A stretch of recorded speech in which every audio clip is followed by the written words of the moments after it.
Welcome back everyone to Let's Play Donkey Kong Country 3. In the previous episode, we used the hovercraft to enter the central part of the northern hemisphere, then used it to enter Cotton-Top Cove as you see here. From there, we braved the Baza-infested waters of the lower cove itself, faced the Nibbla-infested lake up top, and between them, some waterfalls infested with amazing music. But before we start to venture back down the cove, let's warm up at Swanky's. And so we have one more mode to show off here. Endurance. Today's event will be a throwing game. The longer you last, well, that's not entirely true. Technically, whether us or Cranky, the first who misses, loses. No pressure, right? So, more important now than ever, after you hit a target, you want to move back to the center to be ready to hit the next one with the least amount of distance needed to travel possible. Cranky is, as usual, rather finicky about how long he goes until he misses a target. In fact, my practice run, he went about 45 seconds. Let's see how long that lasts. Let's see if he lasts that long this time, I mean. Da-da-da-da-da.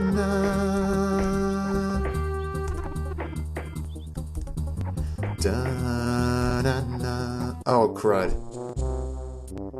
Missed it by that much. So, as I mentioned before, you still get a little bit for losing. You'll get yours, Cranky. Just not this episode. Because I want to show the nice people some actual gameplay that involves progressing and not just, messing around. So now we're heading down to the second waterfall of Cotton-Top Cove and Tracker Barrel Trek. The area's a little more faded. I guess the plant life isn't quite as flourishing in this part of the cliffs. There's a couple bristles, you remember how to take them out, right? And there's a crumple. Because, you know what I was trying to explain before? Did he just walk off the cliff? Must have some green Koopa in him. Okay, good, they respawn. So, something I was trying to show before in Rocket Barrel Ride, but couldn't because I kind of, got hit by that crumple, is that if you kill enemies in the waterfall levels, the little cry they make when you kill them echoes. It's just a really cool little extra detail. And here is the... Whoa, that would have been bad. Here are the aforementioned tracker barrels, if you couldn't tell by that, giant T on the side and the arrows next to them. And they fire you out of them. They move left and right to catch you. Normally that would make things a little easier, but they do come up with some very interesting puzzles surrounding them. Here's another crumple or two. See ya. Back here is nothing in particular that I can find. Although it seems that that's just kind of your way around if you have Dixie and no way to take out those crumples. A couple more bristles. And here's a tracker barrel behind the falls. And wouldn't you know it? Now we got a puzzle involving not getting hit by that buzz. Not all that hard, but wait a minute. If you decide to explore back here with Dixie, sure enough, there's a bonus barrel over here. And we got 70 stars to collect. Sounds like a lot of them, but we have a tracker barrel that... Whoa, that's an accidental pause. Let's switch over to Kitty here, because he's got the bigger hitbox that makes collecting these a lot easier. Something I wanted to show over on Rocket Barrel Ride, but I couldn't because, yeah. So this isn't anything too hard here, as long as you're precise in the air. Tracker barrels are there to help you if you mess up. And that wasn't too hard, was it? Back over here. We have a path on, but wait a minute, we want to double back to get that. Oh, and let's use Dixie because she's got a smaller hitbox. A roll jump, and we got it. Let's take out that bristles that we heard before. They seem to come in pairs in this level. I suppose they're trying to train you to roll into them. Or helicopter dash into them, either or. Star barrel, and that's actually kind of early. I think we're only about a third to 2/5 of the way through this level. See if we can not get hit by that arrow barrel, because if we can pass it, that's not right. You saw a glimpse of it over there.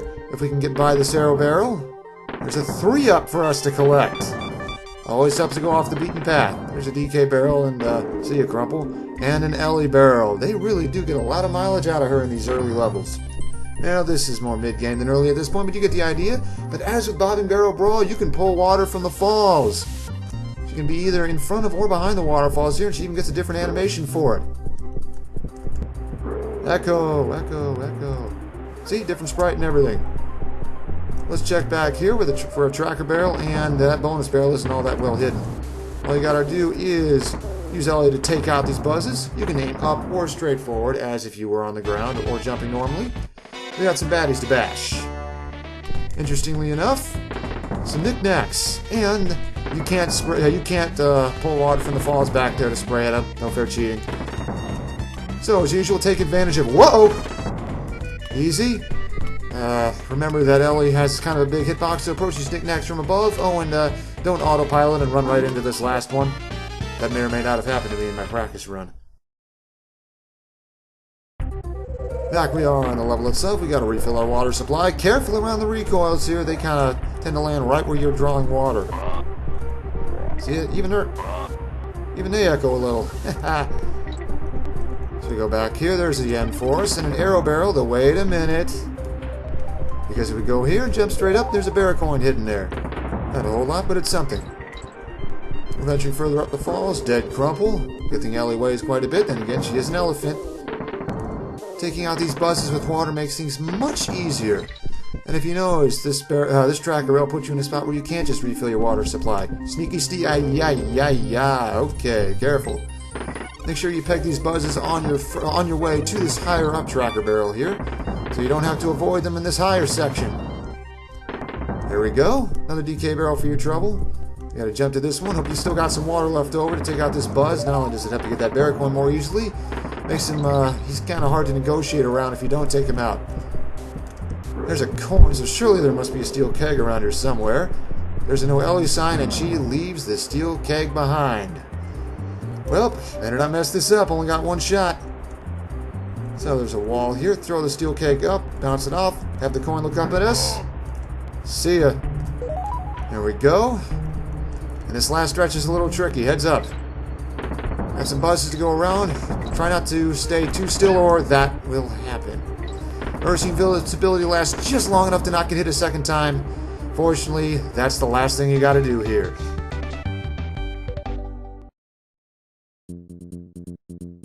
And now, we've reached the base on the other side of the cove. But it looks like we're venturing underwater again. And I gotta wonder. You know, even though we were clearly ascending those falls, we ended up back down. I'm not entirely sure how that worked, other than the fact that those waterfall levels wouldn't have worked as well if you were going down, because, you know, you could kind of cheat by falling farther down. Unless they stuck a bunch of enemies in your path, that wouldn't make a lot of sense and wouldn't look very good aesthetically. But I mean, you get what I mean. So anyway, we're heading down here toward the very scarily named Fish Food Frenzy. And wouldn't you know it, we have a Nibbler following us. Fortunately, he's friendly as long as you keep him in a good mood. He kind of really likes to eat, and so eating these cocos here, he seems to kind of like them. Eating the lurchins, not so much. He gets in a worse mood from doing that, as he gets in a worse mood from either eating lurchins or going for a while without eating. He slowly goes from blue to purple to a kind of a salmon color.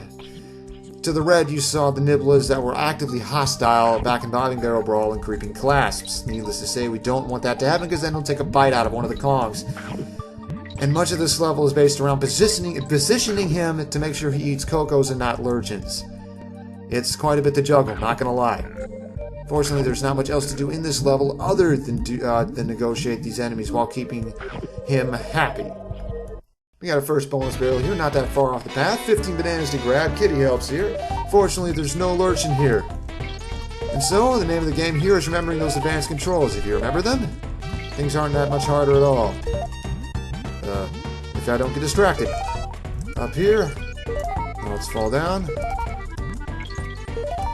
Alrighty. Uh-oh. Let's play Curse, ladies and gentlemen. 2 more. 1. There we go. Let's test something real fast. Okay. So, let's see. So then if I just fast forward right away, okay. If I do it here. Okay, jury's out on whether a fast fall actually works or not here. Oh no. Yep. So if he takes a bite out of you, he goes back to purple. Interestingly enough, if you get hit by anything else, you will also revert. So that's, it's actually rather helpful. And maybe I should know better than to test these things while I'm playing instead of just kind of, you know, waiting for... nonetheless, let's not get distracted. Moving along, let's have him get this cocoa out of our way. So, easy there, buddy. Can we actually... Yeah, there we go. Can't say I ever wanted a nibbler to pig out, but... There we go, in case you need him too. There's a couple more cocos for him to eat. 3 bananas up here. Jump change. More importantly, a DK barrel here. These nooks and crannies, these lurchins are lurking into up and down here. Well, that was pretty much inevitable. They tend not to have anything in them, so you don't really need to risk getting the nibbler angry by having him eat them just to see there's a whole lot of nothing in there. Whoa! Alright. Let's move along before that happens. Let you eat that cocoa, turn a little bluer. Down here is another cocoa in case you need it. Upward, easy does it. Keep heading further, let's face right so he goes to the left and doesn't eat that lurchin. Got another one here, let's see if we can avoid getting him to touch that lurchin. Easier said than done, but we have a G to collect. Oh well, because even if he does turn salmon colored, we have 2 cocos here for him to eat. More lurchins, there's nothing up there, as far as I know. See if we can bob and weave through these lurchins here to keep the nibbler from eating them, even if he decides to. We have a grand total of 3 cocos for him to eat here. There we go. Not sure where those go. They seem to vanish as soon as he eats them. Be careful, because in that last section, this last lurchin, there's a section above him leading to a bonus barrel. It's a Batch the Baddies one, which means, yep, Nibbler follows us in. The good news is it's nothing but stuff he likes to eat. So this is all about positioning yourself so that the Nibbler will eat them while making sure you don't actually touch any of the cocos yourself. 1, 2. Down we go. And just for curiosity's sake, let's switch to Kitty here because I think I noticed something. Nope, turns out, I don't know what was going on with that 15 banana challenge there before. I thought for some reason it was fast falling automatically, but apparently not. Apparently I'm just seeing things. But hey, we got a bonus coin and, you know, no real trouble there. And because after that last bonus barrel is the exit to the reef and a no nibbler sign. What a shame. Here we are in the cave, a DK barrel, that's interesting. There's a flag, but you remember what we still have to collect, right? But where's the coin? That DK barrel is a bit of a tip-off, because you can just barely see a bit of ground up there. And if we team up, throw Dixie up here. There he is. He thought he could hide from us. So let's just throw this barrel and hit his helmet. So let's step back, throw the barrel, and onk! Still get a kick out of that. And now we go down here next to this bit of a goof in the layering here, and the flag.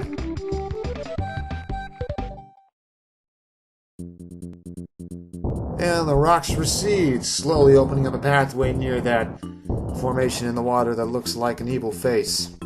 Well, I guess it's par for the course for these worlds. You know the boss is coming up. And here is Squirt Showdown. How tough can someone named Squirt be, right? Yeah, quite a bit actually. And we're fighting this guy as Ellie, for better or worse. Whether that's a good thing or a bad thing depends on how you feel. And so, the only attack this guy has is to spray a weak-looking stream of water at us. But, don't take him lightly. That spray of water can and will push you straight off these cliffs. And once he's sprayed all the way around the area once, he opens his eyes to take a look around, and that's your chance to return fire. Hit each eye twice, and that's a full hit. And after one hit, he'll start spraying the water a little faster, and he'll go around a full 2 times. So don't get caught up by that. If you're feeling brave or you have the brass too, you can try to jump straight into the water, whoa, as he sprays it at you and attempt not to get pushed off. Oh, and if you can't spray him all the way, if you can't get 4 hits on him while he's in that narrow time he's looking at you, don't feel too discouraged. It is a little tricky. And if you, whoa, let's not have that happen a 3rd time. And fun fact, if you're on the other side when he starts, it will spray from the other direction. And as you've noticed, this water is much faster than even the second one, so we got to really move here. Especially since these platforms are rather narrow. Fortunately, he stops after 2 times justice with the second one. 1 more hit, and he concedes and spits out a ski. Not sure what he's doing with one of those. The exit to Cotton-Top Cove is pretty simple, actually. Saw it the whole time. Not even gonna pay Blue a visit.